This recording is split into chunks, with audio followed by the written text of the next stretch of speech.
ఈరోజు స్పెషల్ వచ్చి పచ్చిరొయ్యలు ఊరగాయ, వంకాయ టమాటా, పెరుగు. కాకపోతే పచ్చిరొయ్యలు ఊరగాయలో నెయ్యి వేసుకుని తింటే చాలా బాగుంటుంది.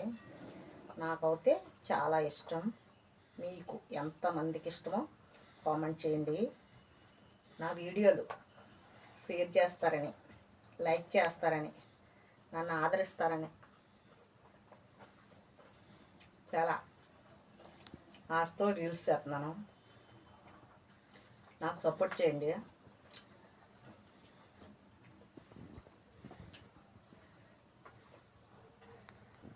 చెప్పడం మర్చిపోయాను,